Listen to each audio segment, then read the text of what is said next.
Okay, my beloved ones, here at my back you can see my living room.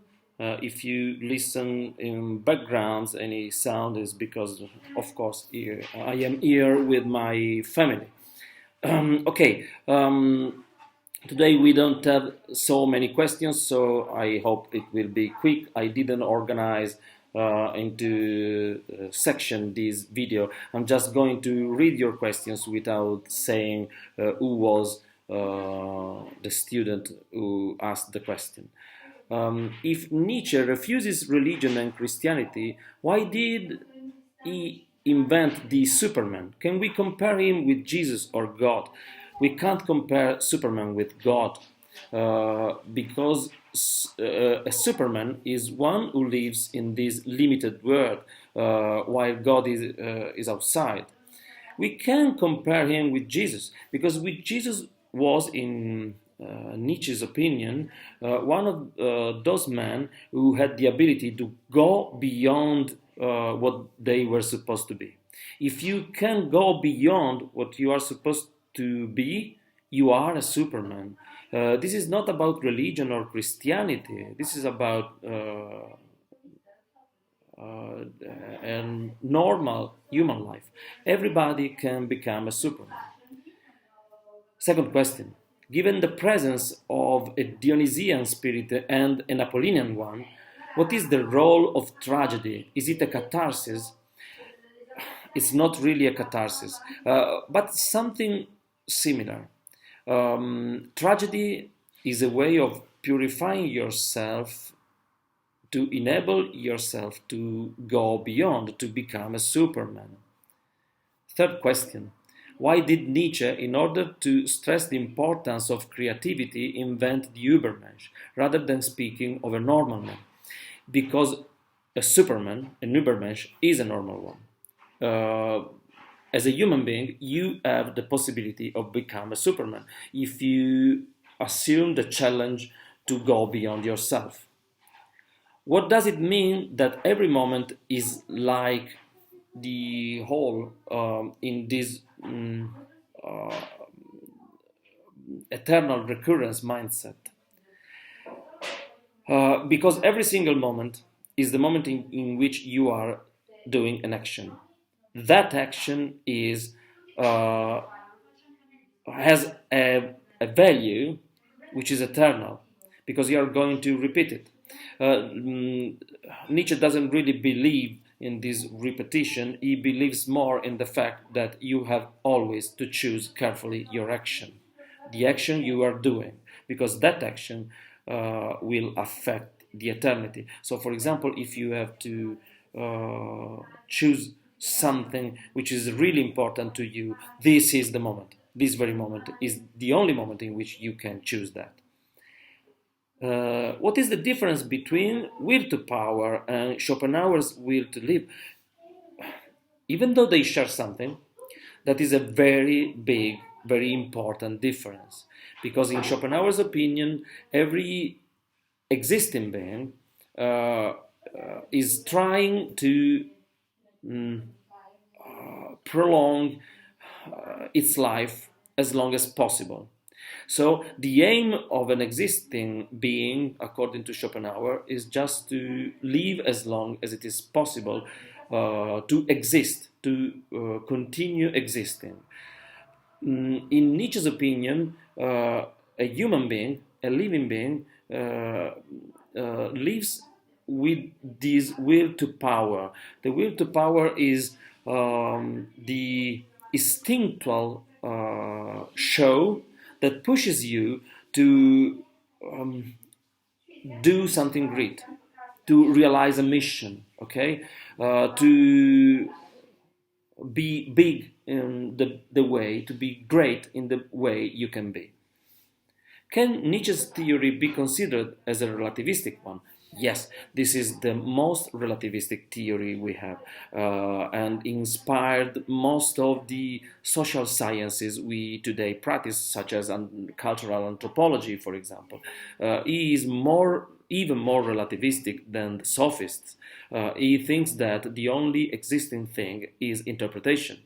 We can't claim that there is a real truth.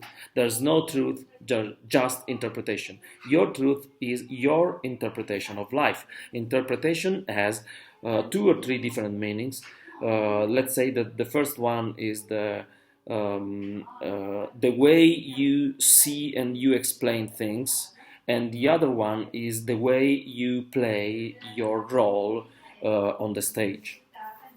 Okay, sorry, I'm looking at this Word file with your question, so that's why I'm looking outside the camera.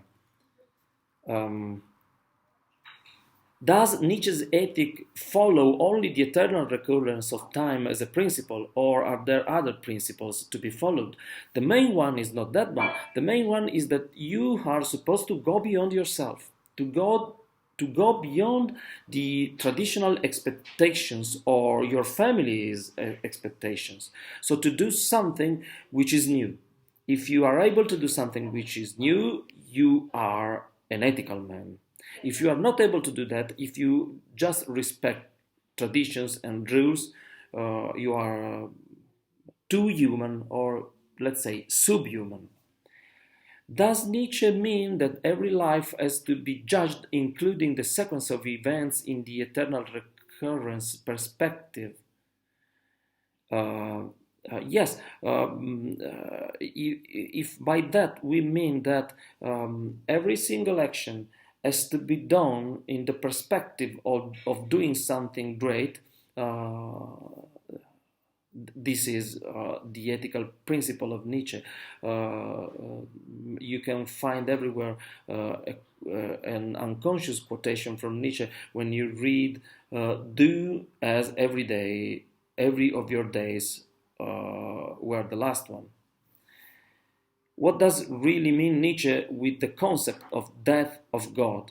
That means that we killed the expectation of an eternal truth, because we were hoping too much in an eternal truth, we were trusting too much in that. We discovered by practicing science and religion before and philosophy before religion that there's no eternal universal truth. Can we compare Nietzsche's theory of the eternal recurrence of time as a Stoic theory? Yes, we can.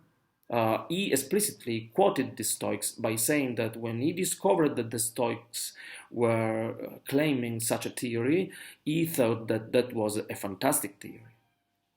Why were all so obsessed in between the 19th and the 20th century by this idea of a strong man? Think of Nietzsche and D'Annunzio. I think that that was the obsession of Nietzsche and many other academics, people belonging to the very high level of education and culture, were inspired by him. D'Annunzio, for example, was explicitly inspired by Nietzsche. He declared it. What is the difference between God and the figure of a Superman? I had already explained it. Since the Apollinian and the Dionysian spirit are defined as a dialectic, can we link it to the Socratic one, to the Socratic spirit? I didn't properly understand probably the question, but according to Nietzsche, Socrates was hoping too much in the possibility of finding a definite truth. According to Nietzsche, whose concept of humanity need to follow and regard as a figure role, who are we supposed to consider as a figure role? Apollo and Dionysus? Even if Apollo represents the order and logic, didn't Nietzsche think that Apollo was also the definition of lies and illusions? No, Apollo was the god representing the truth. But the real truth is that there's no truth.